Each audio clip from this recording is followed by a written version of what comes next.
алейкум. Витаю вас, друзья.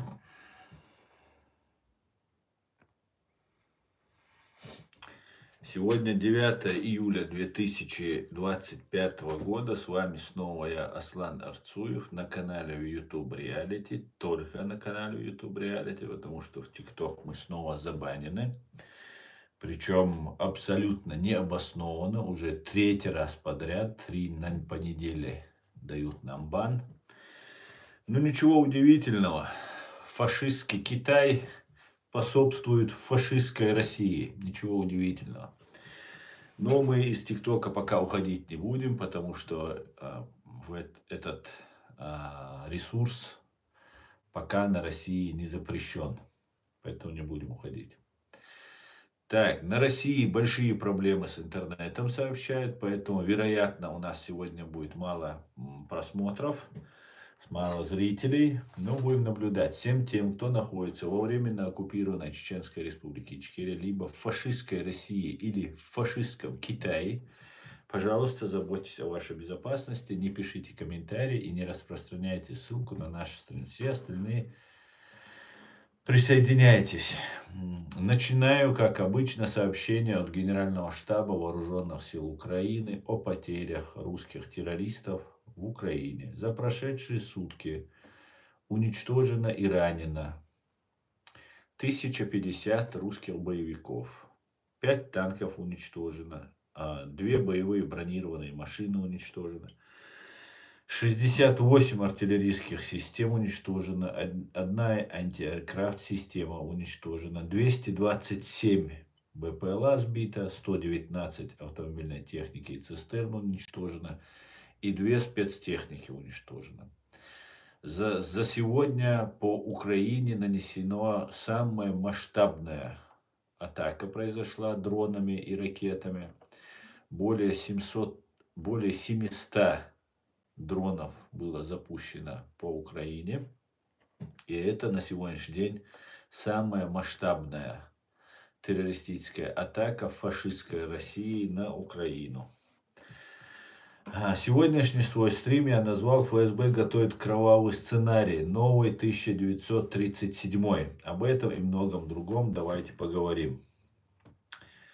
Так, шараню алейкум ассалам. Магомед, Шамиль, алейкум салам, Шави Гамаш, Воль, Эркин, шалом, слава Украине, героям слава. Так, перед тем, как начать наш стрим, я хотел бы вам немножко новостей сообщить.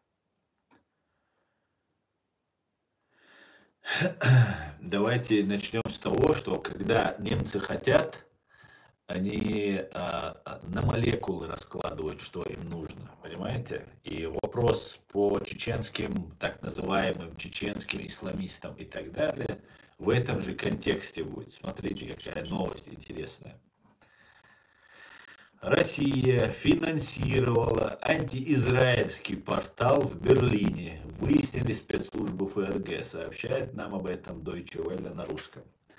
Ультралевому интернет-порталу Red, который поддерживал исламистские группировки, о чем я вам и говорю, и резко выступал против Израиля финансово и кадрово, не просто деньгами, но и кадры поставлялись на этот ресурс, на этот портал. Кадрово помогал медиа-холдинг Russia Today. С чем я вас всех поздравляю. Сообщили власти Германии. Сам портал в мае объявил о закрытии, но продолжает работать в соцсетях. В МИД ФРГ объявили о введении совместно с ЕС санкций против тех, кто стоит за Red. Red появился в январе 2023 года и быстро набрал сотни тысяч подписчиков в соцсетях. Он опубликовал в основном по-английски интервью с представителями Хамас, Ансар Аллах, йеменские хуситы, Хизбалла и других группировок, признанных террористическими в ЕС и США. Но я добавлю от себя, и Human Rights Center Ичкерия тоже их признает террористическими. Портал называл группировки осью сопротивления, а атаку террористов Хамас на Израиль 7 октября 2023 года днем, когда Газа вырвалась из тюрьмы. Интересно, конечно, она вырвалась. Ред активно освещал пропалестинские акции немецких студентов, а по некоторым данным и координировал их. Обратите внимание. Еще в сентябре 2024 года Госдеп США выпустил предупреждение для всего мира о глобальной тайной деятельности Russia Today, где говорилось, что в Германии Russia Today тайно управляет берлинской англоязычной платформой Red, которая стала преемницей другого ресурса Russia Today, Red Fish. В Red, знаете, в Украине есть такой парень Капустин, по фамилии Капустин. Его, кстати, его Рекс, по-моему, зовут. Да? Не Ред Рекс его, не Красный Рекс его зовут. Сейчас узнаем, как его зовут. Я сейчас только об этом подумал. В Ред отрицали какие бы ни было финансовые связи с Россией, заявляя, что их команда фрилансеров со всего мира работает на частные донаты. При этом портал принадлежал стамбульской медиакомпании Афа Медиа. Опа! Россия в редакции назвала империалистической державой. Россию в редакции назвали империалистической державой и заявили, что отвергают всю их политику и военные действия. Якобы они не с Россией, но кадры и деньги им поставляла Россия. И по какому-то странному стечению обстоятельств, абсолютно случайному совпадению, Россия топит, как начиная там от разных Ивашовых, Шевченко там, и разных остальных там матерых просто пропагандистов. У вот этих Ред, у этих ультранационалистов и вот этих арабских террористов, ну, почему-то совпадают всегда интересы. О чем я вам всегда и говорю, что это не просто так, как не нужно быть в одном окопе с ФСБ, с ГРУ, если мы, конечно, какую-то позицию нашу чеченскую несем против того, кто над нами совершил геноцид на протяжении, не один раз, на протяжении сотен лет, не единожды над нами совершил геноцид. Но нет, начинают, нет, там вот, видите, знаете, еще психологически очень важно бывает, когда, например, какой-нибудь Гарвард, да, вот эти все люди, которые особо не глубоко изучают вопрос, когда видят, что, смотрите, Гарвард выступает, вот смотрите, какие-то немецкие там студенты выступают, какой-нибудь университет немецкий выступает против вот Израиля за то, что поддерживает там разных террористов Хамас. И тогда вот этим не особо углубляющимся людям вот эти все вот эти хитросплетения, у них в голове складывается, ну, смотрите, даже сами там университеты против выступают, ну, значит, я прав. Вот представьте себе, ведь университеты я же университет не кончал, но зато они же выступают, значит, я прав. И вот, а все это делается для того, чтобы вот этих простых людей, которые особо не разбираются, втянуть. И как обычно, везде где-то маячит Турция. Обратите внимание, где Россия защищает вот эти террористические группировки, которые являются военным отрядом ФСБ и ГРУ, всегда где-то оказывается Турция. К большому сожалению, не знаю почему, не знаю. У меня не укладывается в голове, как это так можно быть в НАТО, хотеть в Европу и одновременно быть демократическим государством и быть за Россию. Как это так?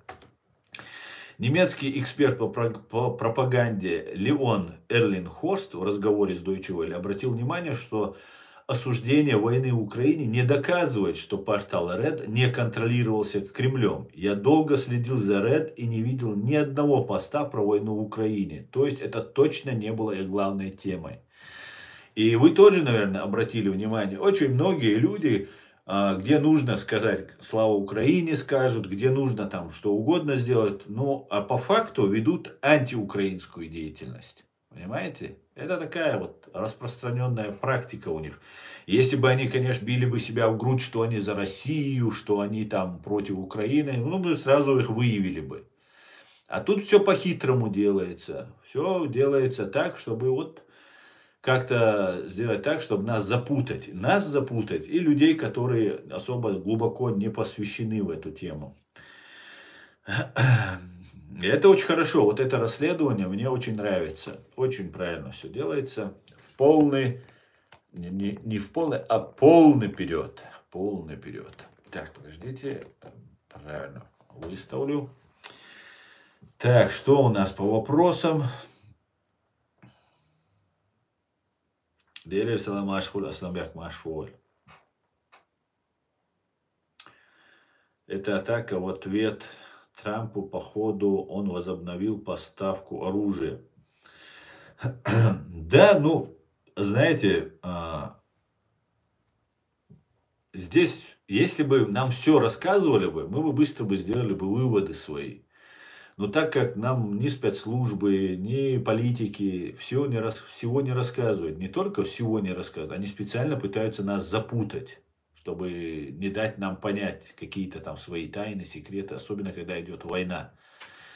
Первое, что умирает на войне, это правда, как известно. И вот благодаря этому мы вот пытаемся как-то интуитивно где-то понять, где-то предсказать, предугадать их действия. Но на самом деле вот вся вот эта система, она ну, очень путает нас. Путает нас потому, что в Украине можно сказать, что там Буданов какой-нибудь там или еще кто-нибудь, они там неграмотные, они неопытные, там, они где-то там ошибаются. Можно так сказать. Но когда ты днем и ночью тут сидишь, говоришь об этом, ну, и понимаешь, что прекрасно, что не просто так мы это говорим. Это касается там Закаева, это касается там каких-нибудь там других людей, которые там есть, там Бутусова это касается. И вот эти действия, когда происходят, один раз это можно вот сослаться на то, что ну ошибся человек. Второй раз можно сослаться, ну допустим, да, не квалифицирован, не профессионален. Не до конца разбирается. Но когда это несколько раз подряд начинает происходить, у тебя возникает очень странное ощущение. Вот, я смотрел там одного блогера, и он там говорит, что американцы выдвигают условия уже прямо Зеленскому, что посла в Украине, Марк Каркову, что ли, ее отозвать и Ермака убрать от Зеленского. И как будто там, и вот если слушать там, например, Арестовича, он говорит, что все решения принимает Зеленский. Вот все решения 100% принимает Зеленский. Может быть, но если исходить, что, например, Арестович уже столько раз врал открыто, причем не меняясь никак в лице, открыто, спокойно, то одно говорит, то другое говорит. Главное, ну, делать вид, что ну, ничего же такого не произошло, то веры вот в эту информацию тоже особо не вызывает доверия эта информация. Как-то так. Посмотрим, что там происходит. Но вот Трампу, который не поставляет оружие или там какие-то там задержки происходят, я полагаю, что все связано с коррупцией в Украине, все связано с агентурой, которая там есть. Она есть, ее не вычистили. Понимаете? И я вам первый скажу, когда я увижу, что ее вычистили, что там Украина внутри, в тылу. На фронте, я полагаю, там намного лучше дела обстоят, потому что там уже, ну, конечно, там тоже, может быть, есть агентура, но этой агентуре очень трудно быть на фронте, потому что там жизни людей непосредственно зависят от принятия тех или иных решений. И один раз можно ошибиться там, где-то там потерять людей. На войне так бывает. Но если это второй, третий раз, то не позволят, там слишком все серьезно. А в тылу, да, мы политики, мы тут там договариваемся, у нас там с Америкой какие-то дела, у нас там с Турцией какие-то дела и так далее. Вот мы видим, Турция что делает, исходя из того, что Оказывается, портал принадлежал стамбульской медиакомпании Афа Медиа. Хотя, с другой стороны, я очень много наезжаю на Турцию на самом-то деле, но нужно учитывать то, что Турцию тоже могут использовать. Понимаете? Если они могут, КГБ, СССР, ГРУ могут использовать американцев, если они могут англичан использовать в своих целях, да, чтобы дискредитировать, как французов как-то дискредитировать в своих целях, то почему бы Турцию не использовать? Поэтому вот в этом смысле это тоже может быть. Вот если это стамбульский какой-нибудь медиакомпания Афа Медиа, да, то нужно проверить, насколько в нее, в эту Афа Медиа, инфильтрирована российская агентура и вообще какие возможности у турецкой разведки. Посмотрим.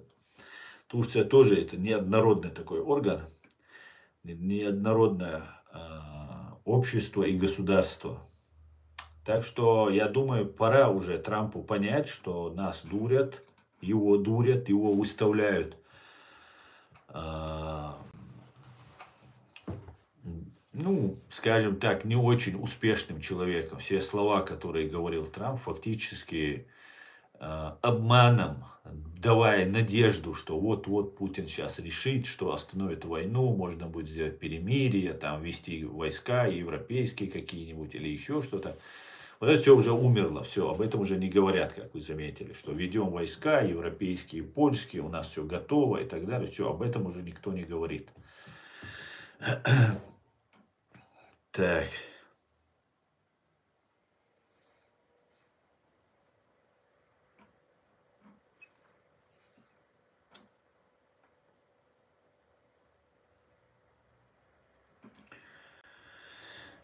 Привет, Сергей, приветствую. С Маркаровой в США не общаются, у нее ресторанный бизнес. Да, ресторанный бизнес, да, она полностью себя дискредитировала, понимаете, и в глазах после Трампа, республиканцев, в глазах этих людей, когда еще перед выборами повезли Зеленского на какой-то завод, который с демократами был связан, об этом ему припоминают. И это было сделано якобы не случайно, что это была такая специальная провокация, чтобы поддержали демократов. Ну, посмотрим.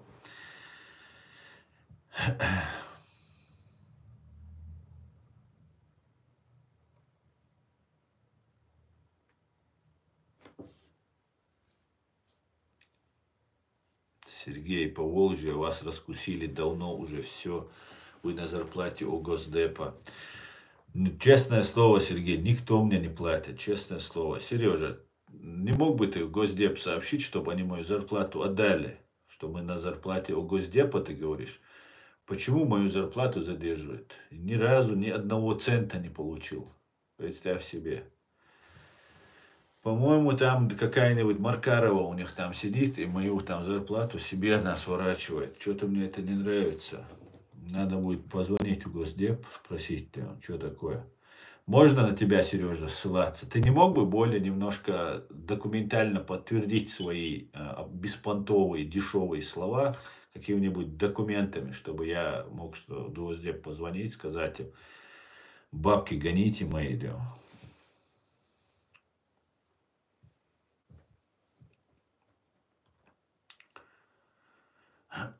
думает, что его уважает кто-то, честное слово, говорит, конечно, верим. Им, когда я сказал, что меня уважают чеченцы, а это правда на самом деле, и у них это, видимо, очень сильно задело. Видите, пришел, думает, это, я думаю, наш постоянный зритель, Сережа, тролль по-волжски. И поэтому у него вот подгорает, он подгорает.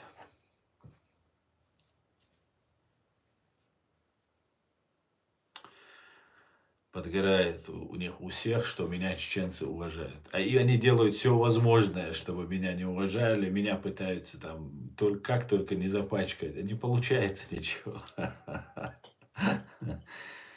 Чеченцы за правду, понимаете?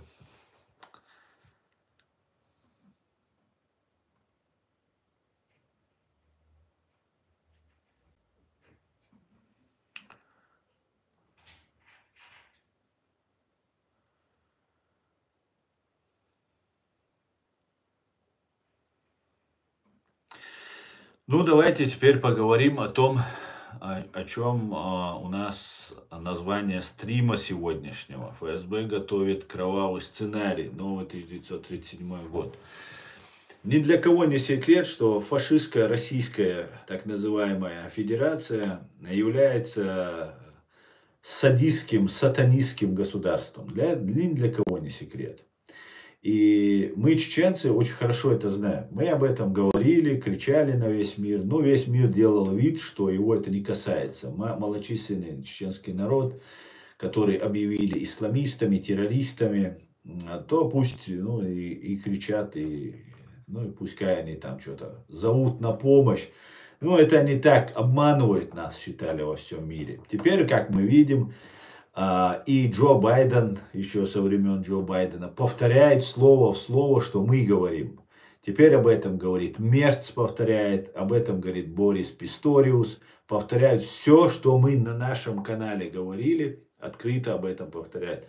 Та новость, которую я вам сейчас сообщил о том, что ультраправые поддерживались там через Russia Today, через это ФСБ, через фашистскую эту русню.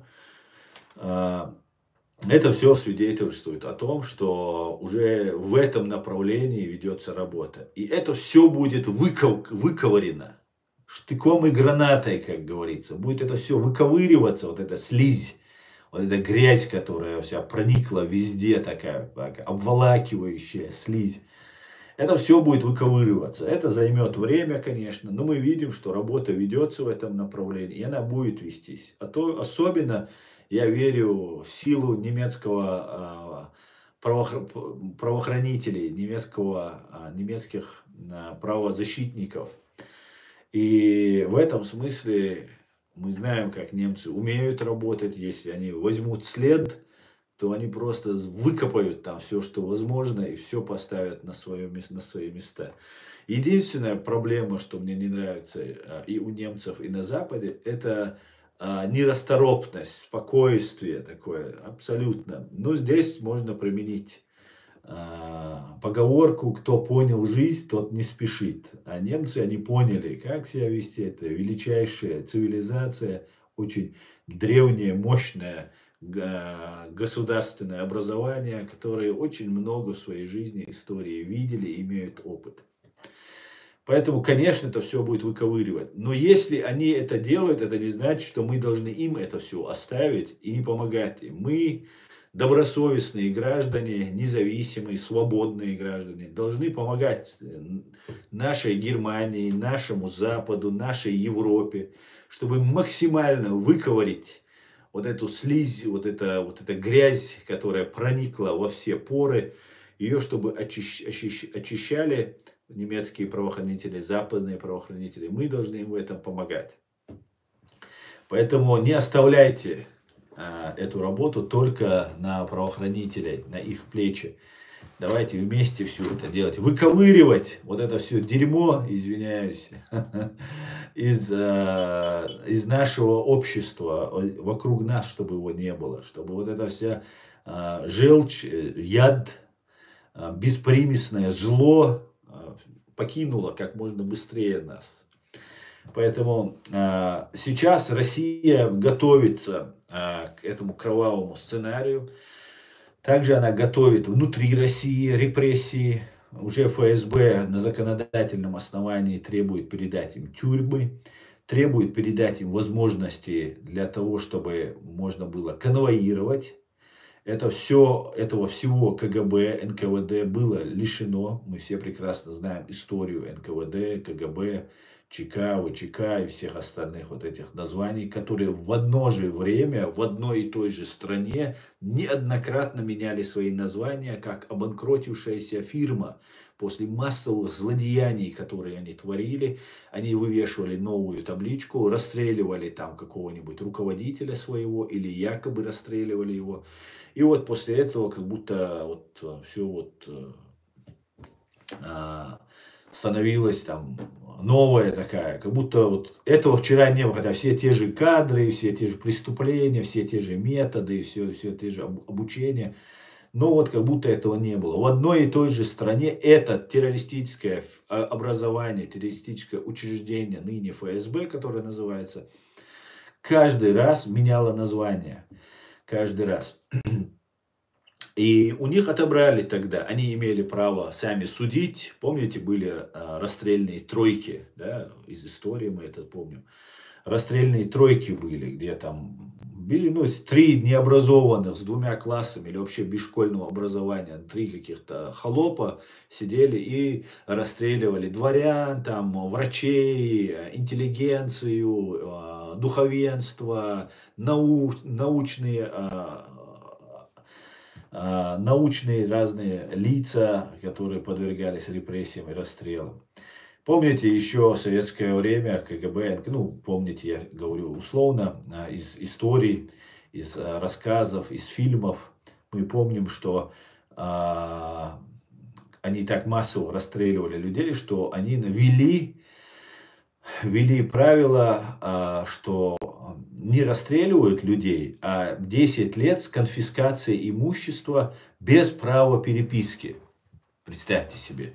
Человека забирали, обвиняли его в измене родины, выводили в течение 3 дней, выводили там во дворик, расстреливали у себя там где-нибудь там в Лефортово, где-нибудь там на Бутырке и так далее, где у них тогда свои тюрьмы были. И там же его, ну, сразу вывозили куда-нибудь там в Московскую область, там закапывали тела. А родственникам сообщали, ну вот конфискация, то, что у него было, и без права переписки. Мы его не расстреляли, ему дали 10 лет, и вот он уехал куда-то на Соловки, но без права переписки. И родственники, а что нам делать? Ну, НКВДшники, представьте, это спецслужба без иллюстрации, без наказания, без привлечения к ответственности до сих пор ими управляет в России. Понимаете? Это никакая не политическая полиция. Это самая настоящая оккупационная власть, поставленная над вот этим бедным российским народом. И вот родственники пробегают и говорят, что делать, куда наш родственник делся. А им объясняют, смотрите, вашему родственнику дали 10 лет, но без права переписки. А что нам делать? Ну, я могу вам пойти навстречу. Представьте, какой цинизм, какое лицемерие, какая подлость. Человека уже расстреляли. То же самое они у нас в Чечне делали. И тогда делали, и вот сейчас последние вот эти русско-чеченские войны, они так делали. И говорили, ну вы можете нам передавать, и мы будем им отправлять. И все родственники в очередь выстраивались, несли КГБ, НКВД, несли теплые носки, варенье, печенье, там, что можно было. И сидит КГБшник. Ну ладно, принесите варенье, вы принесите там мясо, вы принесите там еще чего-то, одежду принесите. Там, вот письма давайте, передавайте, мы передадим обязательно. И в течение 10 лет люди таскали, представьте себе, НКВД, КГБ, и обеспечивали вот этих необразованных, набранных из разных там, я не знаю, деревень, каких-то вот этих бичей необразованных, холопов, потомков крепостных там и так далее, которые возомнили себя богами, царями, которые расстреливали, если понравилась жена. Представьте себе, вот идет он по улице, и красивая женщина, он подходит к ней, у нее муж. А кто такой? Быстро пробей мне, кто он. Все, расстрелять его, все. Жена теперь уже бегает сама за мужем, а ты ею пользуешься. И так это было, и очень часто распространялось это все. Вот так жена должна была, чтобы увидеть свидание или передать передачу какую-нибудь, ну, быть покорной этому НКВДшнику. Понравилась вам квартира, дом, все, расстрелять всю семью, сослать их куда-нибудь в Сибирь там и так далее. Квартиру забрал. Вот как делала НКВД. И все эти методы сейчас возвращаются. Теперь Россия, ФСБ хочет вернуть. Судебная система так и осталась полностью под контролем. Тюрьмы были реально переданы в СИН, хотя полностью контроль над тюрьмами, все равно надзор, скажем так, над тюрьмами оставался за КГБ и за ФСБ, ныне ФСБ. Но непосредственно, конечно же, тогда ФСИН управляло, Федеральное вот это управление по надзору за тюрьмами. А затем ФСБ, КГБ, НКВД судебную систему не отпустила, да, если она там надзор за тюрьмами, она тюрьмами оставила, то над судебной системой надзор остался навсегда, навсегда. Не упускать. Уже просто это было неофициально, но ни один судья не мог быть назначен, не пройдя проверку ФСБ и не будучи у них на крючке. Я работал адвокатом, я вам неоднократно говорил, и я со всей ответственностью заявляю, что не только в Москве, на территории всей России нету суда, который не работает полностью под контролем ФСБ, и чтобы этот суд не брал деньги даже за убийство, то есть коррупция. Единственное, когда вы не сможете откупиться за убийство, за какие-то тяжкие преступления, это если вы не нашли выход на нужного судью, что этот судья вам доверяет, то есть какой-нибудь человек, который между вами стоит, который передает деньги, что вот он вызывает доверие. Поэтому в каждом московском суде, в Москве, Московской области, есть специальные люди, которые целыми днями ошиваются в этом суде. И если там какой-нибудь человек, там, ему нужно какое-нибудь там решение, родственники все приходят, там тусуются, то этот человек обязательно подходит, особенно если это кавказцы, и начинает с ними налаживать, потому что кавказцы в этом смысле, они менее защищены, более уязвимая группа, и легче дают денег, больше не жалуются, умеют там спрятать, скрыть вот эту тему. А русские могут пойти жаловаться, если там их сына там посадили, еще какой-нибудь чувак ходит там по зданию суда и там предлагает услуги решить вопрос, там, сделать там какой-нибудь поменьше. Ну, а с кавказцами, знаете, как там, полностью не освобождают с кавказцами. Там, если чтобы полностью освободить, там надо вообще кучу денег заплатить. Могут там немножко скостить. Если, например, вам хотят сделать какую-нибудь там организованную банду, ОПГ какой-нибудь, то могут просто группой лиц по предварительному сговору, ну, то есть по предварительному сговору, то есть могут сделать вам на часть легче дело. Не полностью отменить статью, например, а сделать просто более смягчить, чтобы вы там получали там не 15 лет, там, но получили там 10 лет или 8 лет. Вот так с кавказцами решается, чтобы особо. Потому что если у кавказца берут деньги, если решение какое-нибудь мягкое или более-менее оправдательное, полностью оправдательное практически не бывает решением. Как при Сталине, ничего в судебной системе не поменялось. Просто НКВД отошло в сторону, и как будто оно там не решает. Просто сам суд стал НКВД, сам суд стал частью КГБ. Но скрытно, латентно так, чтобы незаметно было. Поэтому если кавказцу какое-нибудь смягчающее, или слишком мягкое наказание, если идет, то значит судья взял денег. Все это знают, прокуроры это знают, Следственный комитет это знает, ФСБ об этом знает. Поэтому здесь всегда нужно делиться. Судья должен отстегивать, там, прокуратуре отстегнуть, там, следственным органам отстегнуть. Ну, конечно, ФСБ там должен отстегнуть. Если у ФСБ, второй случай, почему вы не можете решить, это если у ФСБ это на контроле.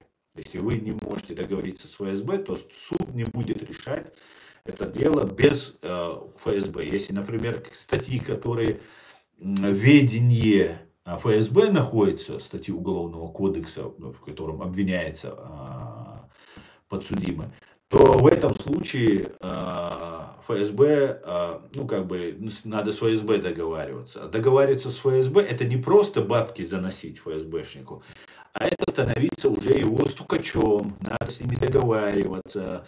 Да, может, один раз, два раза он тебя оставит, а второй раз он тебе за услугу попросит, ну-ка иди сюда. Ну вот такие вот. Очень опасно связываться с ФСБ, и даже в этих делах, даже если ты за родственника где-то там пытаешься договориться, ФСБшник может попросить какую-нибудь услугу, чтобы ты ему оказал, не просто ты ему деньги забашлял и так далее. Вот в других случаях там все коррумпировано напрочь. Простые люди, которые вообще не в теме вот этой всей системы, да, у них возникают проблемы. Они не знают, к кому подходить, там, как что решать. И люди получают большие срока. Вот такие вот дела. Момент. С 37 по 39 годы были расстреляны 39 тысяч высшего командного состава СССР. Момент. Абсолютно с вами полностью согласен. Это все грозит, вот эти тюрьмы под контроль, что ФСБ усиливается.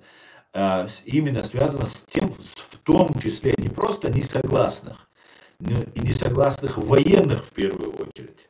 Понимаете, они больше опасность представляют. Они заслуги имеют перед Родиной. Они имеют опыт ведения уличных боев, например. Они умеют очень хорошо ликвидировать этих ФСБшников. Поэтому они для них очень серьезную угрозу представляют, чем какие-нибудь даже простые, какие-нибудь там навальнята, которые ровным счетом себя ничего не представляют. Там, если там просто ментов на них погонишь, они разбегутся. А вояки не разбегутся. Вояки еще могут оружие достать и могут дать отпор там и так далее. Поэтому, конечно же, то, что сейчас идет там арест какого-то Иванову дали там за коррупцию, а все военные, о которых еще Джохар Дудаев говорил, что вот эта армия, вот эта советская армия, которая имела какой-то противовес против ФСБ своей мощью, своей там разведкой, своим финансированием 80% ВПК, военно-промышленного комплекса, из Советского Союза 80, по-моему, процентов бюджета уходило на военно-промышленный комплекс, только 20% доставалось бедным рабам, советским гражданам. Поэтому после уже развала Советского Союза, после того, как в Политбюро уже пробрался последний раз Андропов, и после этого они развалили Советский Союз, чтобы полностью, уже не справляясь с Америкой, взять под контроль себе власть, армию они сделали ручной, песиком ручным сделали. И в 99 году, когда Патрушев с Путиным взрывали русских, спящих в своих домах, тогда армия себя показала, что ее не существует. Без ФСБ, без этого, их нет, ноль, просто некому было возмутиться. Представьте, в Рязани, где больше всего вот этих учебных заведений военных и так далее, где очень многие живут вот эти военные, получают квартиры, остаются там в Рязани. Их взорвать пытались, и ничего военные не сделали. Обратите внимание, нету русских военных, независимого, какого-то там с чувством собственного достоинства, с какой-то честью там, и так далее. Этого нет. Это есть просто приложение к ФСБ. Еще к концу Советского Союза военные уже перестали существовать как независимый какой-то орган. Но они теперь уже полностью подчинены. И вот сейчас Иванова посадили, и они как приложение к ФСБ, все они замешаны в разных схемах, особенно генералы, которые поднимаются, зарабатывать бабки, и постоянно коррупция, как мы знаем, на России очень сильно. И вот эта коррупция, она полностью проникла во все, и военные она была, но еще особенно она стала, особенно после развала Советского Союза. И все вот эти генералы, они на крючке. Все, кто только что дернется, ему не за то, что ты там Путина обвинил в измене Родине или продаже там китайцам Америки или Америки, России. А именно из-за того, что ты взял тогда взяточку, а ну-ка иди сюда, у тебя квартира, у тебя вон машина такая есть еще. Причем это вот столечко по сравнению с тем, что берут сами ФСБшники. ФСБшники это новое дворянство, а это их опричнина в лице военных. Поэтому они вот в таком замкнутом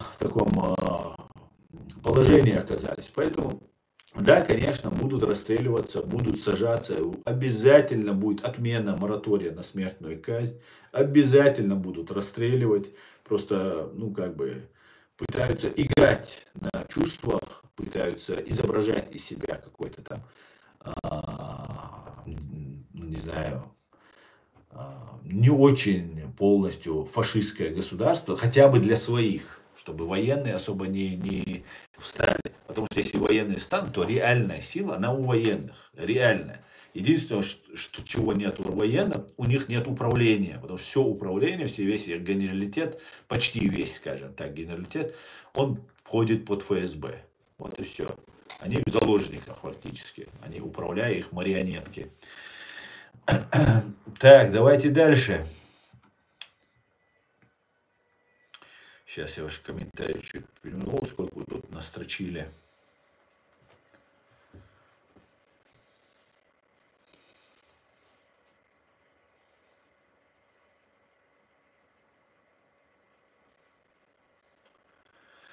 Салам алейкум. Ичкерия будет свободной по заветам славного воина и героя Джохарадева. Да, Владимир, совершенно верно. Ва алейкум ассалам.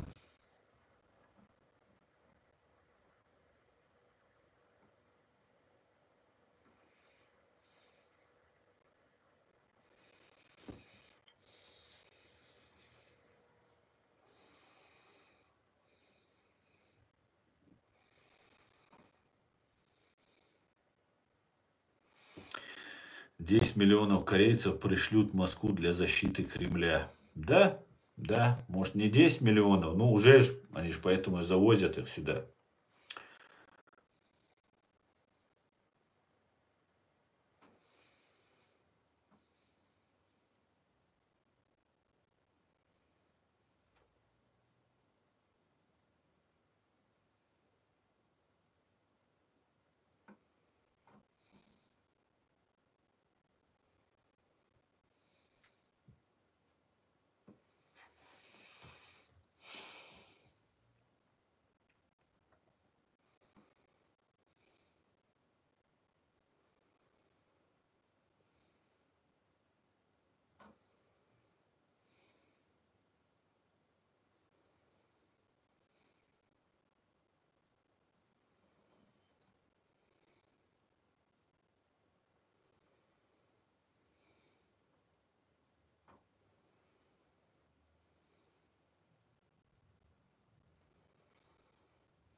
Алейк салам, русский Иван алкаш.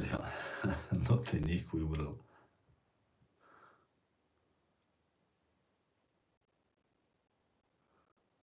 Dik aşu dal bu hasta. Dal bu hasta. Овдешу русский Иван алкаш. Догадошу на меня их штех. Так.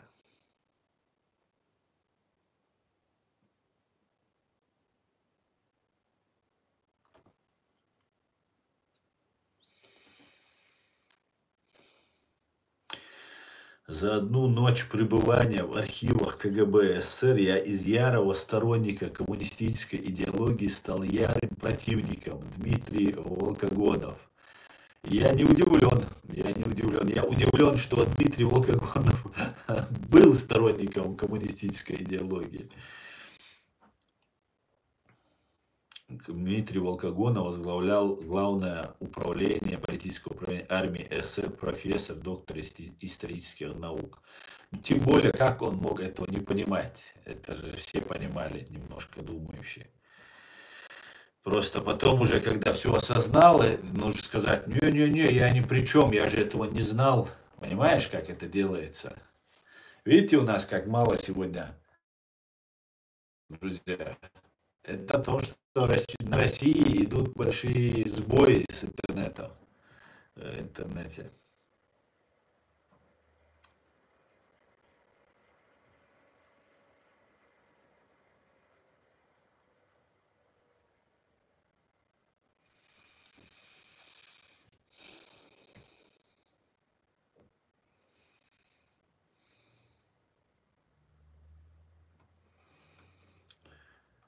Так, валейк салам, Имран Мамедов.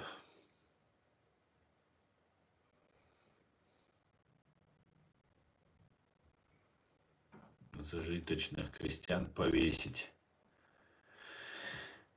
Непременно повесить, Ленин. Да?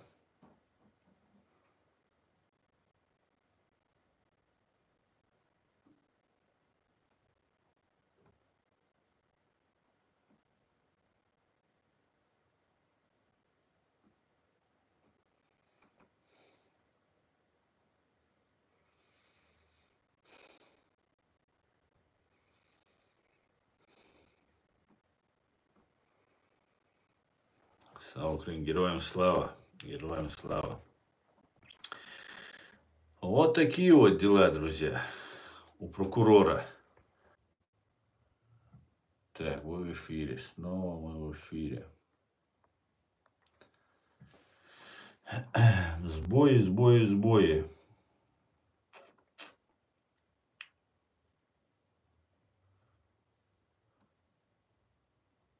Делают все возможное, чтобы мы не доносили до людей правду. Россия установила новый рекорд по количеству отключений интернета. Сегодня без связи оставили, это вчерашняя новость, почти 90% страны. В 79 из 89 регионов полностью отключали мобильный интернет, а в 48 регионах отключали даже проводной интернет. При этом отключение происходит даже в тех регионах, где ни разу не фиксировались атаки дронов. Видимо, на свой внутренний интернет они переходят. Ну, это, в принципе, следовало ожидать. Они давно об этом говорят, давно к этому идут. И я думаю, в конце концов, к этому придут. Вот что сказала фон дер Ляйен. Назвала ультраправых марионетками России. Мы никогда не позволим экстремистам переписать историю, заявила Урсула фон дер Ляйен, защищая свое президентство от вотума недоверия. Кстати, мы об этом давно предупреждали. Не устаю это повторять.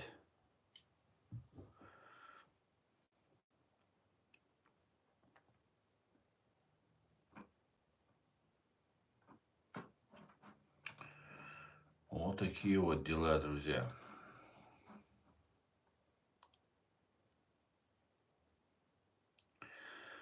Роснефть качает нефть из этих республик. И еще вякают, хватит кормить Кавказ. Какой кормить этот Кавказ? Доят русские его ресурсы и нефть, и газ. И нефть, газ. Да, Каратмен, совершенно верно. Причем, знаешь, кто говорил, хватит кормить Кавказ? Мы все помним. Это тот, который говорил, Крым не бутерброд. И знаете, вот эта борьба, попытка борьбы там с коррупцией, там, вот этот кровавый режим, это вообще сатана чистой воды просто беспримесное абсолютное зло.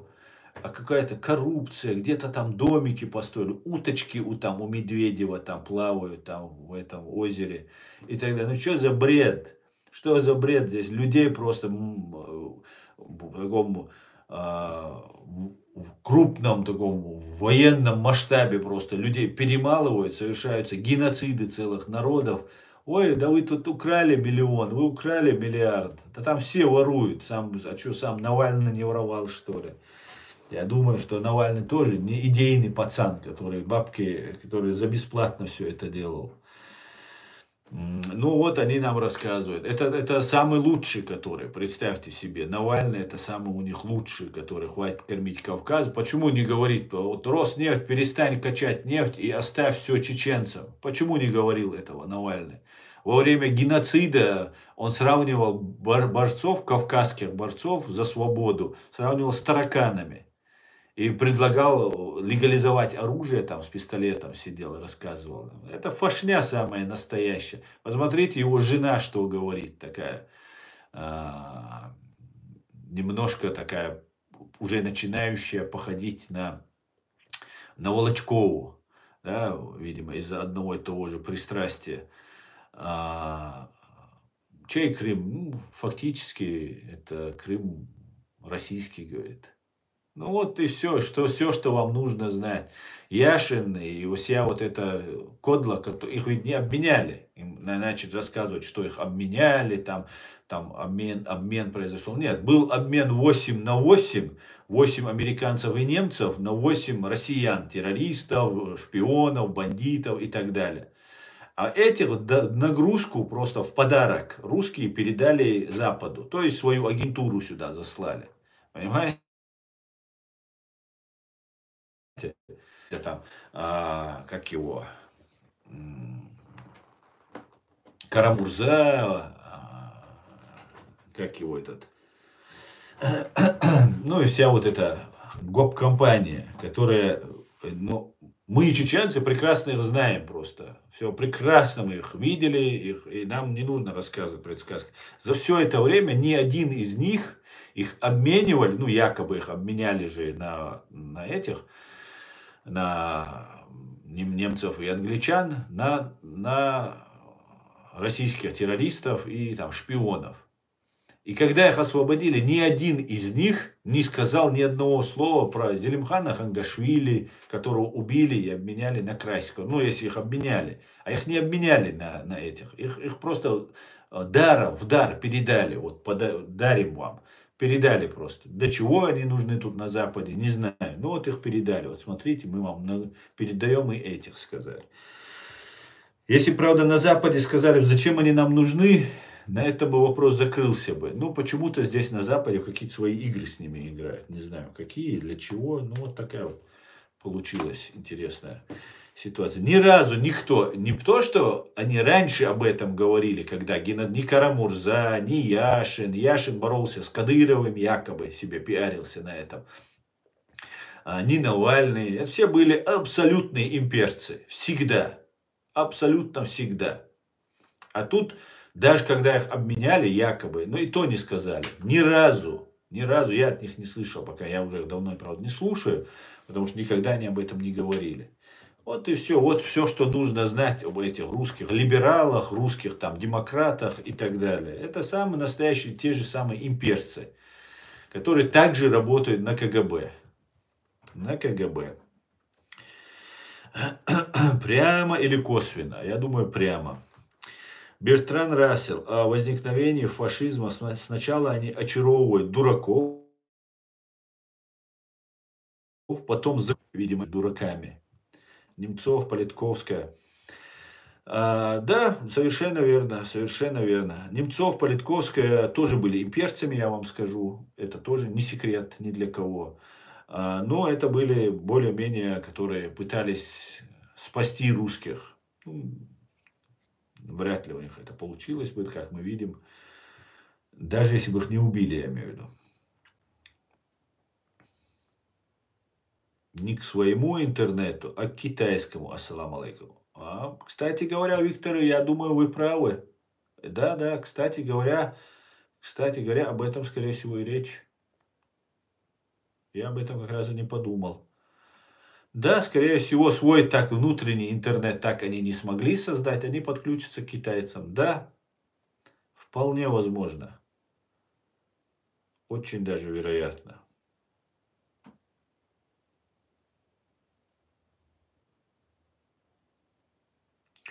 Как думаешь, Путина будут судить? Я думаю, будут. Будут. Но вот он, чтобы не судили его, вот он перестраивает Россию под Китай. Китай его будет прикрывать. У него там гарантии от Китая, видимо.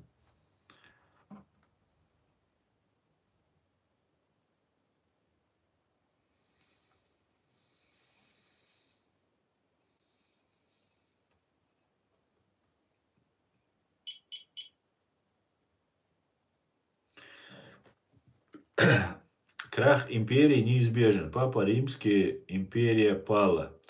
Пала Римская империя. Пали другие империи. Россия тоже не исключение. Россия тоже пойдет. И все республики станут независимыми.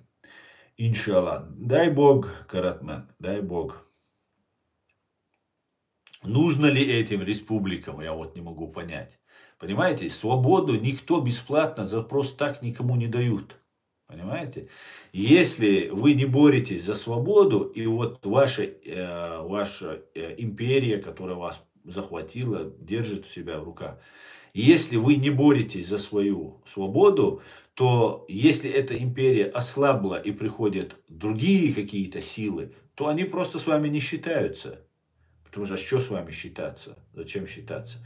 Поэтому нужно ли вот этим народам внутри России, сломали ли их полностью, перемолола ли их вот эта советская система, что вот им больше не нужна власть своя, свободная, чтобы они сами управляли своими судьбами.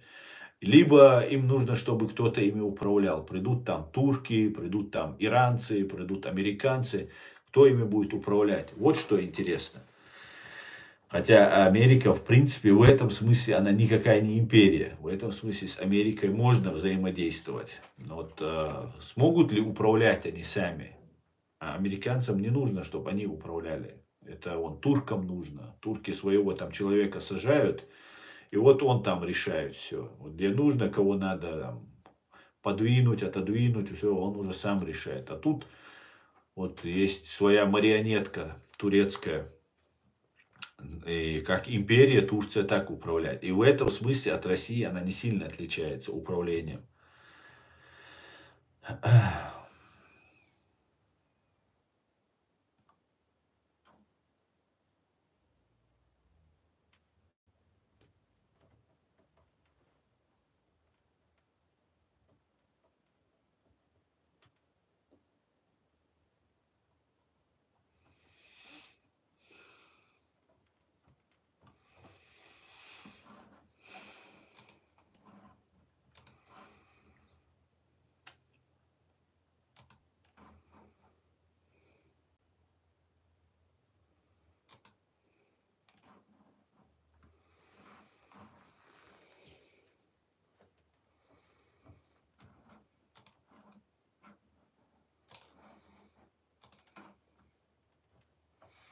Но они все боятся в России. Чего боятся все в России? За свободу надо вести борьбу, а не просто так говорить.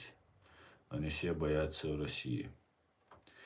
Меня радует одно: китайцы их всех к стенке поставят за коррупцию, если в Гаагу не попадут. Ну да, китайцы на самом деле особо с ними заигрываться не будут, если они думают, что там будет какая-то у них там свобода для коррупции, для совершения преступления. Нет, китайцы, конечно же, не будут с ними играться в эти шутки. Да. Я не против, чтобы Россия ушла под Китай, если честно. Может, кому-то это не хочется, там какая-то там система своя есть. Мне важно, чтобы моя Ичкерия не ушла под Китай, потому что это еще лет на 300 у нас будет война, еще нам придется отбиваться. Посмотрим. Не хотелось бы, чтобы сейчас Китай оккупировал Кавказ.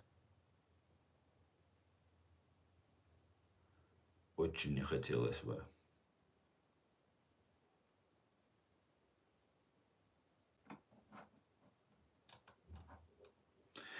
Сейчас НАТО намного лучше готово проецировать военную, дипломатическую и экономическую мощь до такой степени, о которой наши противники не могут мечтать, сдерживая тем самым будущие войны. Госсекретарь Марко Рубио.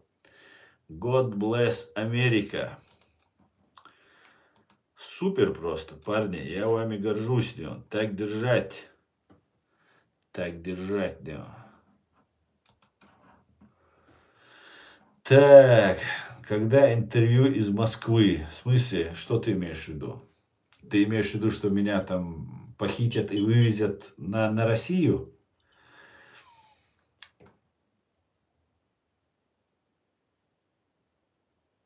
Саудовская Аравия тоже была под гнетом. Сами начали организовать доставку нефти в другие страны, начали богатеть. Вот вам прямой пример.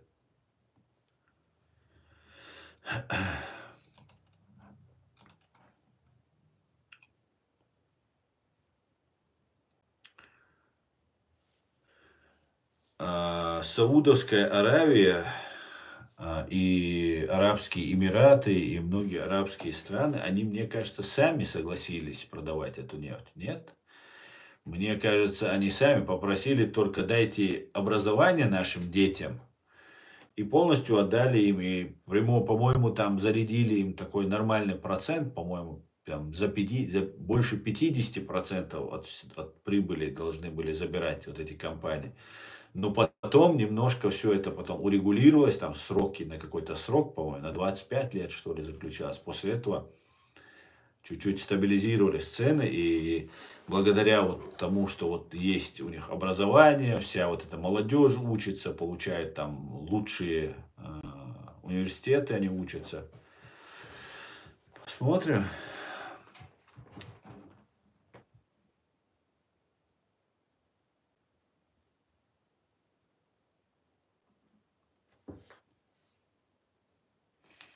Да, Китай свое заберет, ему лишнего не надо. Да, да.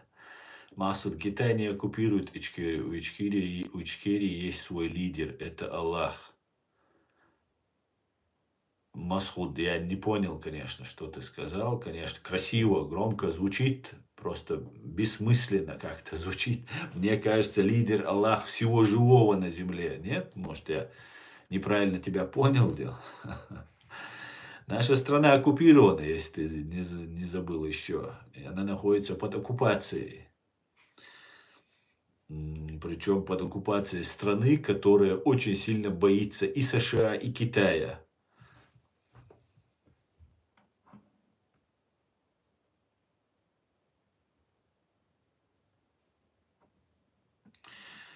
Ичкерия была ликвидирована в 2007 году, так что у тебя флаг несуществующей страны, говорит, синдром синдромом.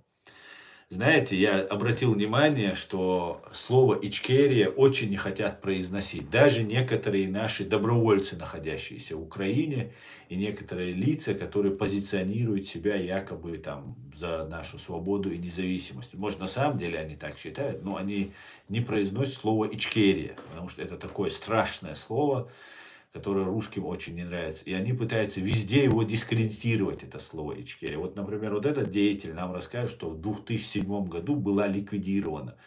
А кем она ликвидирована? Но если исходить из того, что Докко Умаров объявил Имарат Кавказ, то надо полагать, что имеется в виду, что именно Докко Умаров ликвидирован. Но дело в том, что Докко Умаров, президент, последний президент Чеченской Республики Ичкерия, он не имел права, у него нет таких полномочий, потому что Ичкерия, Чеченская Республика Ичкерия, это демократическое государство, которое сформировалось благодаря воле чеченского народа. Только чеченский народ может отменить Чеченскую Республику Ичкерия. Ни Докко, ни Дудаев, Джахар, никто не имеет права отменять Чеченскую Республику Ичкерия. Единственное, что сделал Докко, Докко возглавил организацию под названием Имарат Кавказ. Вот что сделал Докко. И все. Ну, соответственно, он самоотстранился от управления нашего государства, если так брать. Но государство он не может упразднить и запретить его там, или отменить его. Это не в его полномочия, не в его силах просто. Ни в чьих силах, кроме его величества, господина чеченского народа это сделать. Поэтому вот эти нам разные сказки тут рассказывают, им очень не нравится, что есть Ичкерия, есть чеченское государство и так далее. Но, увы и ах, придется вам с этим жить. Есть Ичкерия, и то, что я сижу и говорю, это уже подтверждает это, что есть люди, которые верят, что у нас есть президиум, у нас есть власть. Государство является, имеет 3 признака государства в современном мире. Это когда есть территория, народ и правительство. И народ, и территория, и правительство легитимное у нас имеется. Все у нас отлично. Это президиум правительства. И есть народ в моем лице, рядовой народ, который поддерживает свою Ичкерию. И все мои зрители такого же мнения, понимаете? Ну, кроме агентуры. Все остальные абсолютно придерживаются такого же мнения, что у нас есть государство, мы поддерживаем это государство. Единственная проблема, нам говорить об этом нельзя. Понимаете? И когда вы нас убиваете, и за это, если вы там наших родственников пытаете, наших родственников убиваете, если этих родственников дискредитируете, настраиваете против нас, вам, наверное, кажется, что если люди молчат, что этого не существует. Ну, это не так. Это не так, потому что если люди молчат, это не значит, что этого нет. Но вы это хотели бы услышать. Но вот в моем лице есть рядовой гражданин, который поддерживает свою законную власть, который признает свою Ичкерию. И вот каждый день, почти каждый день уходит в эфир и об этом рассказывает. Поэтому, увы и ах, не смогла вы пробовали уничтожить всех наших лидеров, купить, задобрить, обман, пропаганда. А вот есть я, живой пример. И сотни и тысячи людей, которые меня смотрят. Понимаете, которые разделяют наши взгляды. Поэтому как бы, что бы вы ни хотели, как бы вы ни говорили, ничего у вас не получится. Понимаете? Просто сейчас чеченцы закрылись. Закрылись. Каждый чеченец, каждая чеченская семья — это Ичкерия. Это государство в отдельно взятой семье. И они не могут говорить, потому что вы самые подлые, самые коварные, самые сатанистские силы применяете самые нечеловеческие приемы против нас. Вы преследуете наших женщин, детей, стариков и так далее. Вы провоцируете, вы стравливаете. Ну, вот все, что плохое в голову может прийти, это все вы уже делаете. А каждый чеченец, который в своем этой маленькой Ичкерии, в своей семье закрылся и внутри, в душе это держит, он не может пожертвовать или неосмотрительно подставить свое маленькое государство. Уже не его одного преследуете, это правильно? Его бы, он бы пошел бы. Ну и остальных. Поэтому приходится молчать. Но вы никогда нас не победите. Вы идею чеченцев, свобода идеи, это неразлучно. Как рабство и русский, так же чеченец и свобода. Это неразделимо. Как рабство и отсутствие демократии в русском обществе, невозможно демократия в русском обществе, ну, по крайней мере, сегодняшнем, даже не пахнет. Точно так же вы не можете у нас забрать свободу, потому что как только чеченец перестает быть свободным, он перестает быть чеченцем. Понимаете? Наша культура, быт, мышление, все построено на свободе мнений, на свободе слова, на свободе выбора, на свободе идей. Понимаете? Мы демократичное общество, чеченское общество, свободное общество. И как только вы нас этого лишаете, под разным обманом, запугиванием, так, в этот момент мы перестаем быть чеченцами. Понимаете? Поэтому вы не можете этого забрать. Только полное, тотальное истребление, как вы уже неоднократно в своей истории это пробовали. Сейчас вы этого даже не сможете сделать. Потому что треть у нас находится здесь, в Европе. Понимаете? Треть находится. И у вас уже не те силы, хотя вы, конечно, попробуете. Вы к этому ведете все, чтобы попробовать снова над нами совершить геноцид и уничтожить. Но сейчас уже не получится всех уничтожить. Понимаете? Всех уже не получится. Вы пробовали отсюда нас всех депортировать под видом исламистов. Разные вот эти ваши блогеры, которые здесь нам тут религиозную вот эту тему толкали. Как выяснилось, все связаны с ФСБ, с ГРУ, с Россией и так далее. Вы пробовали нас отсюда всех выкинуть. Да, вот когда мы оказались бы в российской юрисдикции, под контролем России, да, досягаемости вашим армии, вашим спецслужбам сделали что-то. Но сейчас у вас этого не получается. И не получится, не получилось. Мы предугадали то, что вы собирались над нами сделать. Мы предприняли шаги и меры, чтобы этого не произошло. И это не произойдет. Да, Аллах. Хотя, конечно, попытки вы не оставляете, и мы не собираемся вам давать возможности, чтобы у вас это получилось. Как-то так, друзья. Так что все нормально. Все нормально.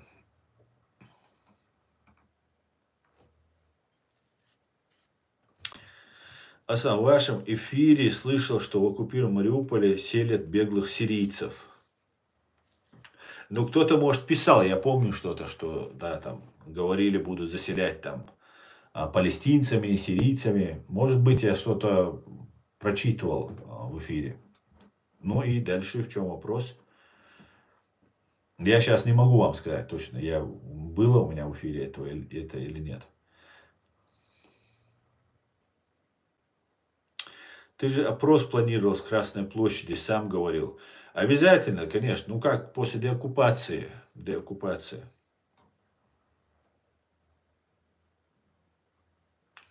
Здравствуйте, привет вам из Самарканда. Денис, приветствую вас, Самарканд. Даже некоторым чеченцам не нравятся даже слова Ичкерия. В ТикТоке заходил в эфир и спрашивал, из Ичкерии они? Нет, какой из Чечни? Ну, потому что сама Ичкерия, вот это слово им не нравится, понимаете? Слово им не нравится. Имарат Кавказ они не говорят, потом, но они готовятся к Имарату Кавказ, вот про который говорили они, что это религиозное. Но он будет не в том смысле Имарат Кавказ, о котором говорил Дока.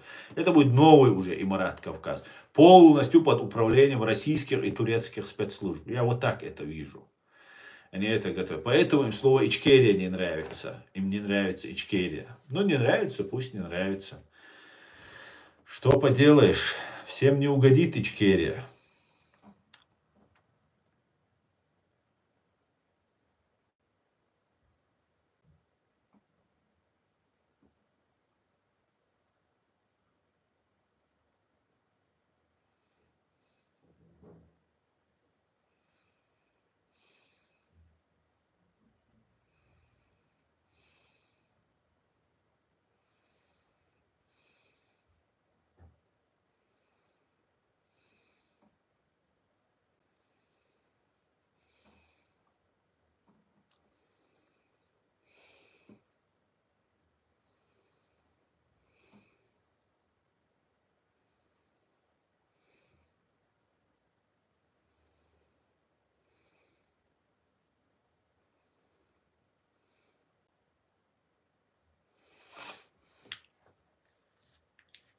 На самом деле, строительство Грозного хорошо идут, дома, но улицы красиво.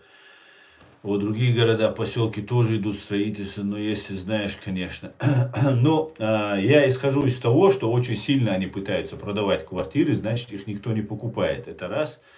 Во-вторых, ведь вначале было там какой-то Ахмат Тауэр, супер там небоскреб нужно было построить. Ну почему-то что-то не срослось с Ахмат Тауэром, не пошла эта тема и решили просто там построить поселок, там вложить туда какие-то деньги.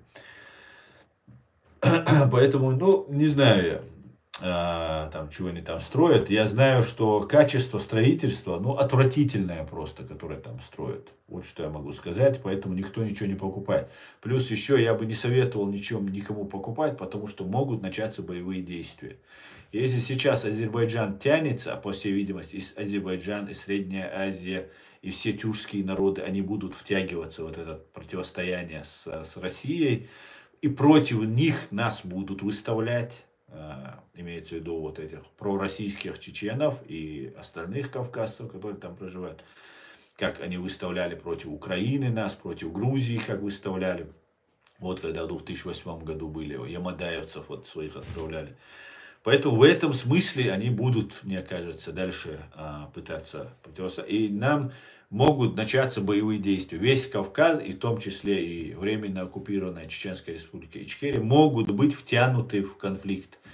И тогда могут произойти разрушения. Поэтому пока я бы не советовал ничего никому покупать. Нигде.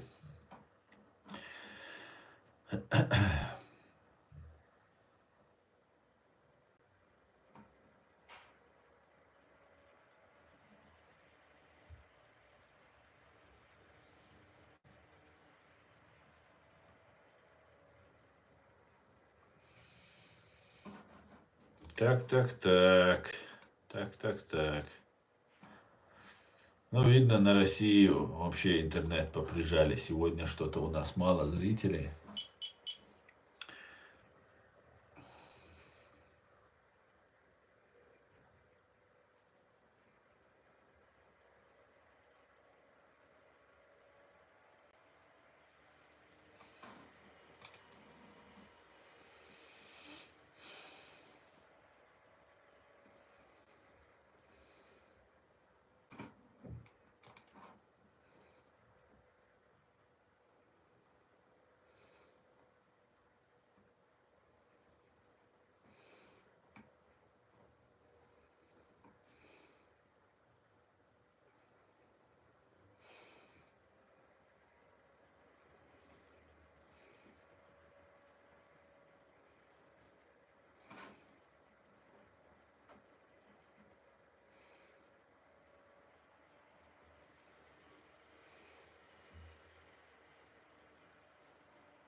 Ну, вот чистые русские методы, смотрите. Израильские эксперты сообщают, Хамас применял сексуализированное насилие в рамках стратегии геноцида. Понимаете, да, это о чем говорит? Просто насиловали людей. Чисто русские методы. Все по-русскому, да, как русские делают, так вот делают радикальные исламисты. А это все исламик просто в корне запрещено, понимаете? Это чисто можно делать, как велит КГБ.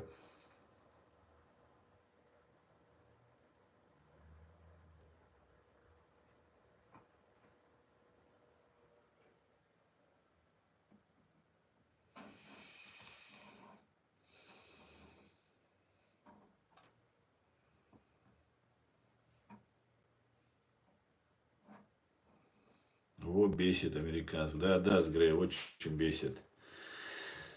Слава ТЦК и Герани. А вы заметили, как они вот на ТЦК обрушились? Мне кажется, знаете, тот, кто поддерживает вот эти видосики про ТЦК, что ТЦК это враги, что по ним нужно бить, вот это, их нужно просто привлекать к ответственности. Абсолютно.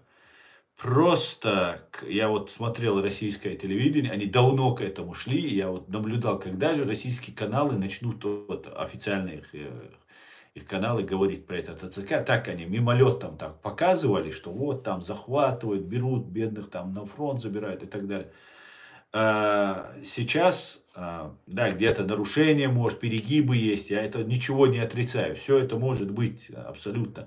Но когда идет война, и вот эти люди, на которых возложено вот это ТЦК, забирать людей, мобилизовать их, они обязаны это делать. Это война, война на выживание, на существование Украины, как у Израиля. Другого выбора нет, не будет Украины, свободная украинская Украина после того, как проиграет войну. И вот в этой ситуации, кто вот этот ТЦК зло, там это, вот все это пишет, вот этих всех людей просто нужно вот сейчас строго вести закон, чтобы они заткнулись, потому что это ИПСО, это российское ИПСО. И как они по российскому каналу, буквально вчера я смотрел, как они вот это все рассказывали, ну просто уже все, тут уже скрывать даже нечего, как им это нравится, что вот там украинцы там бегают от ТЦК там и так далее, и так далее. Потом какие-то мудаки перебегают границу, уезжают за территорию Украины, там куда-то они там в Европу пересекают и сразу снимают видео, мы на свободе, мы там пробрались. Ну, если ты, бич, сбежал, то ну просто сбежал, и ну, ты одень юбку и тихо, мирно там где-то там находись, или там не оденешь юбку, ну просто, ну что сейчас, границу пересек, я на свободе, можно подумать, там, тебя кто-то там насильно в штурмовики записывает. Если тебя берут на это, ты идешь картошку где-то чистишь там, или я не знаю, там, помогаешь где-то в тылу, если ты такой не хочешь идти на фронт. Но нет, нужно вам показать, снять ролик, я пересек границу. Хотя это, может, и русские сами делают. Поэтому это может быть там под видом украинцев, там русские. Это вот все, вот это ИПСО. У меня есть один друг там, Facebook. Он тоже что-то постит. Я думаю, ну постит. Я с ним давно общался. Ну такой с гнильцом товарищ было, по ощущениям еще. Давно я про него продумал, что какой-то с гнильцом товарищ. Да? И про ТЦК. Думаю, ну ладно, внутриукраинские дела, не буду лезть, не буду ему ничего говорить. Молчал. Ну смотрю, вот сейчас на российском канале вот это показывают. Думаю, ну сколько это можно? Позор.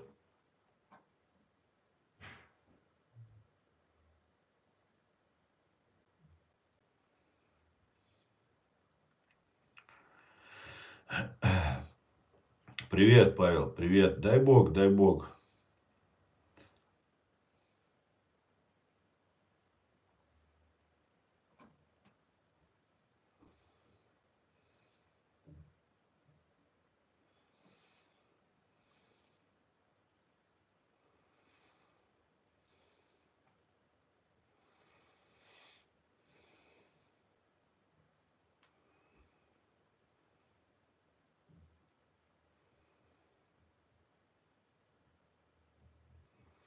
Думаю, Киев крестили Русь, и там ее отпоют. Да, дай Бог, Павел, дай Бог. Отпоют однозначно.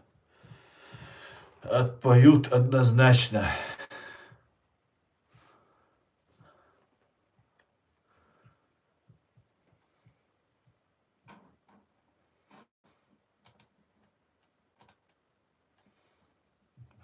такое? Чат нужно поставить весь, да.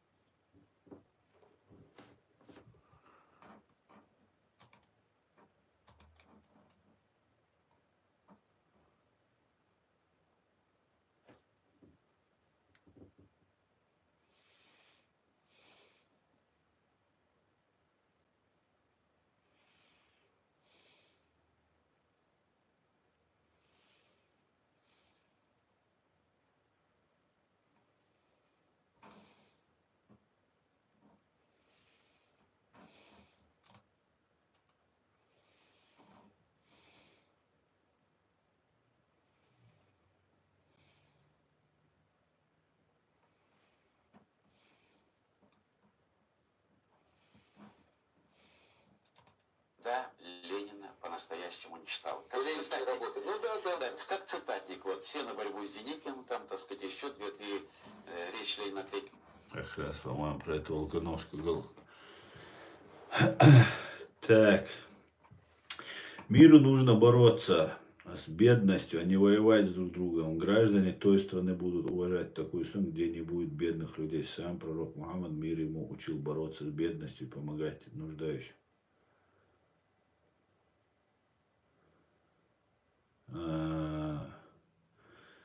К сожалению, Каратман, в мире никогда нельзя будет победить войну. Война будет всегда.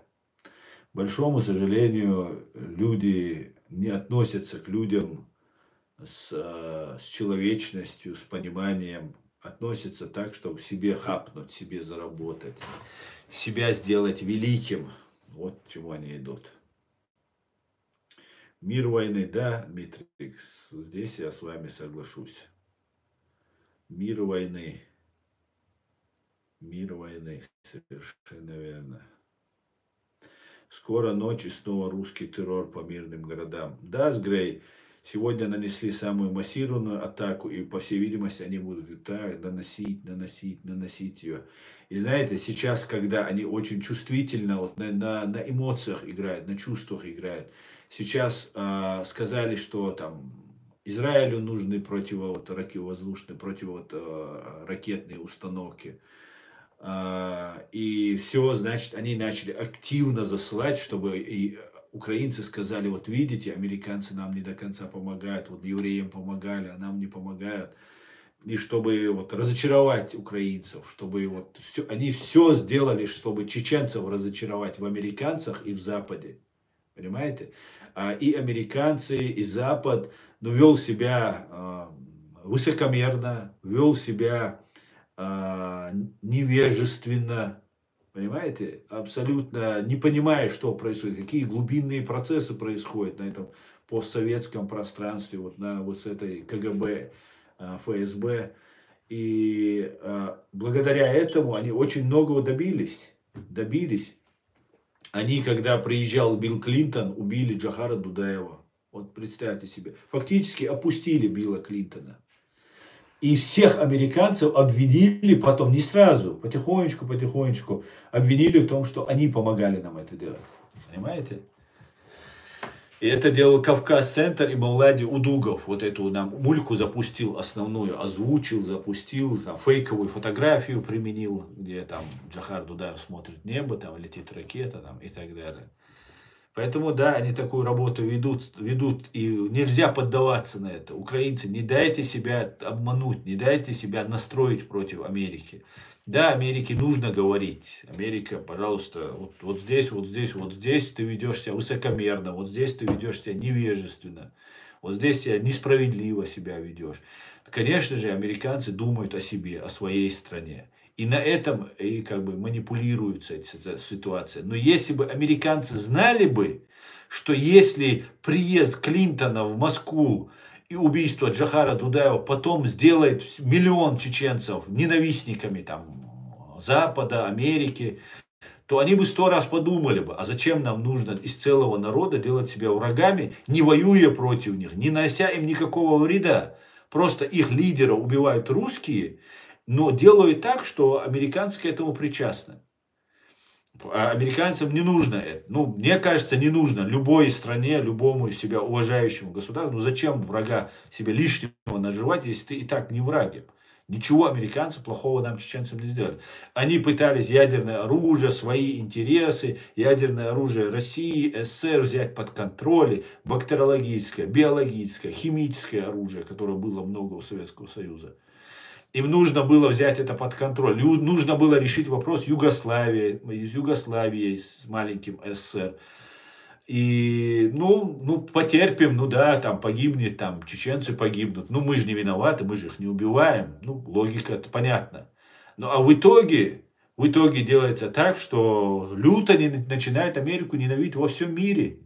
Чеченцы говорят, что это американцы там причастны и так далее.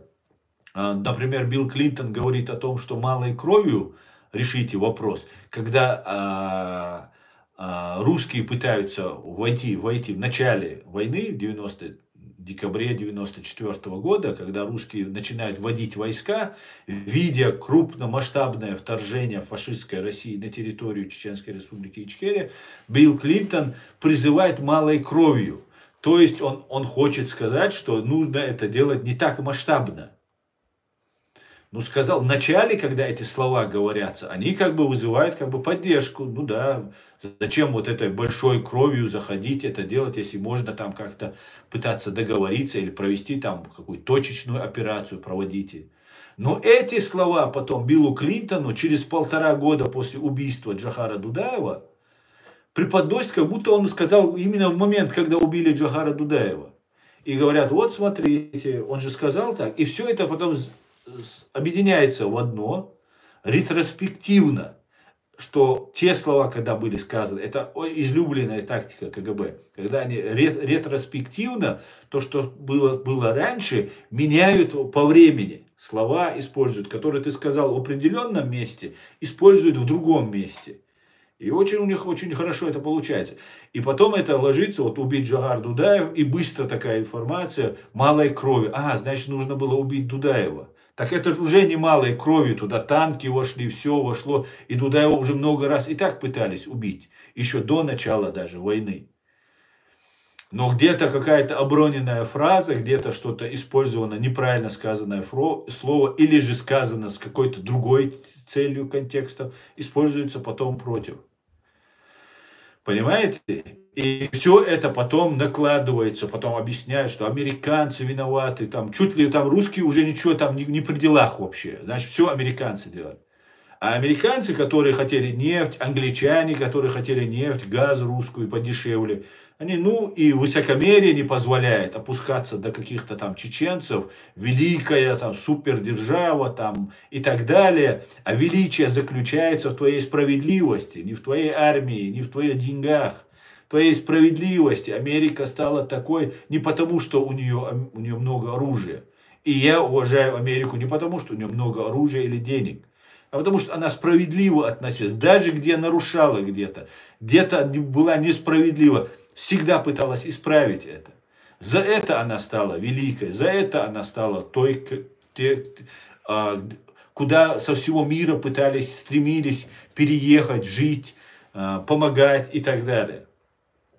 И поэтому сейчас всячески вот через этот ТЦК, вот через там, дискредитацию пытаются представить, что там Украина делает все что-то неправильно, что там помогает оружием, не помогает оружием до конца, теми же ракетами, которые там противоракетной обороны, не помогают там, потому что там все Израилю отдали. Так, и все, и начинают вот накручивать украинцев. И украинцы, которые истекают кровью, они очень раздражены, на любую вещь реагируют. Я как чеченец могу это подтвердить. На любую вещь ты реагируешь. Это как это? Тут люди гибнут, тут на куски людей разрывают, роддома бомбят, жилые дома уничтожают. А вы нам тут рассказываете сказки, нам некогда вас слушать. Человек раздражен. И вот так пытаются представить. Поэтому, украинцы, не дайте себя настроить против США. США и так много сделала. 100-й, 1000-й части нам не сделала США. То, что сделала вам. Поэтому цените это. Цените. Не дайте себя. Конечно, нужно отстаивать свою позицию. Но ее в первую очередь нужно отстаивать, всю вот эту КГБшную агентуру выкинув с Украины. Вот так ее нужно отстаивать. А так вам, конечно, будет задержка, если они не могут передать современные технологии людям, которые работают на КГБ. Если завтра все планы, которые говорят американцы, все секреты, завтра в Кремле, на столе у Путина или у Бортникова на Лубянке оказываются, то какой смысл тогда вам это все передавать? Это тоже большая проблема. И нужно это все заниматься, вычищать это все. Вычищать до единого, как говорится. Предателя нужно вычистить. Как-то так.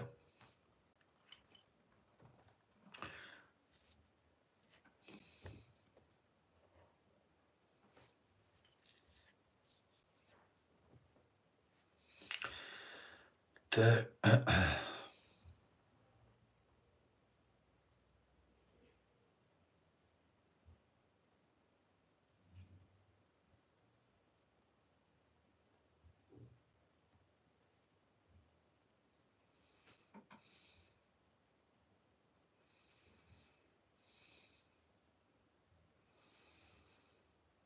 Вот вы русские, там постоянно претензии высказываете. Почему вот там вот Израиль мусульман убивает и так далее. Так он не мусульман убивает, в том смысле, что он против ислама воюет. Они воюют против вашу прокси армию вашу. Вы русские, почему вы не идете помогать арабам Палестины? Почему вы не воюете там? Почему вы так трусливо сидите, призываете всех мусульман подняться, а сами трусливо, как самые жалкие шавки, спрятавшись под лавку, оттуда лаете? Так это же ваши прокси, это же ваши были ЧВК. Хамас, там, Хизбалла, 3-й, 10-й вместе с Ираном. Идите воюйте, русские, отставь. Вы что от нас хотите-то? Вы нам тут какие-то претензии делаете, что-то вы там что-то высказываете. И вообще, русские, какое у вас есть право, моральное право, зайти ко мне на стрим к чеченцу, над которым вы совершили геноцид, убили более 250 тысяч наших граждан, в том числе и наших русских, и нам говорить там, про какой-то Израиль, там, Америка что-то с индейцами сделала, еще что-то там кто-то сделал. Вы на себя посмотрите, вы в своем глазу бревно не видите, а в чужом соринку ищете. О чем вы вообще говорите?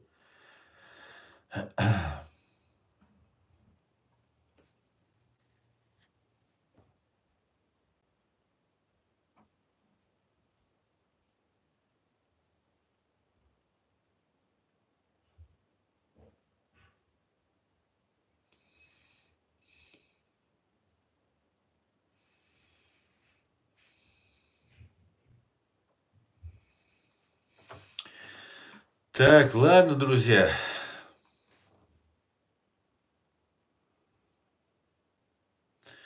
Спасибо, что смотрите, поддерживаете, друзья. На этом я свой более полуторачасовым уже в эфире. На этом я свой стрим закончу. Спасибо вам всем. Все будет Ичкерия. Ам Ичкерия хай.